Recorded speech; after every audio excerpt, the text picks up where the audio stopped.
Hi, welcome to the video. My name is Pushpinder Gill. Now the question over here is asking us the value of, so what is the value of? So over here it's 0 points. So if you can count, it's 1, 2, 3, 4, 64. Now over here it's a cube root, and above the cube root it's an under root, right?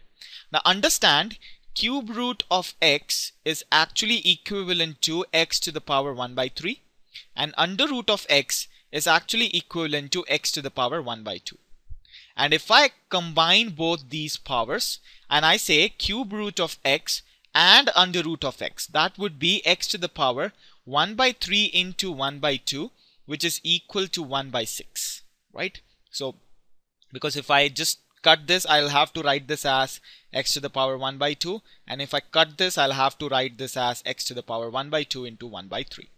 Now this actually turns to 0.00064 raised to the power 1 by 6. Now my job over here is to actually take care of these zeros first. So 64 into, now how many points are there after decimal?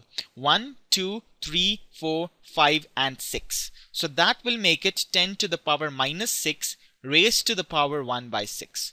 Now what over here is this? This is nothing but 2 to the power 6, that is 64, into 10 to the power minus 6 into 1 by 6. Now once I open these brackets up, every power will be multiplied by 1 by 6. So 2 to the power 6 into 1 by 6 plus, it's multiply into 10 to the power minus 6 into 1 by 6. So the 6 and 6 go away, it gives me a 2. And this goes away, it gives me a 10 to the power minus 1. So that is equivalent to 2 by 10, and which is equivalent to 0.2. Hence my answer is option E.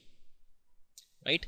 So very easy question. All you have to do is just make sure that you stay organized. That is the key to getting these questions, getting these kind of questions right. Make sure that you get them right. So don't forget to like us on facebook.com/perfectscores. Give me your valuable feedback at perfectscores89@gmail.com, and don't forget to explore more about us. Keep watching this space for perfect-scores.com. Right? So this was about the video, guys. Thank you very much, and I'll see you in the next one.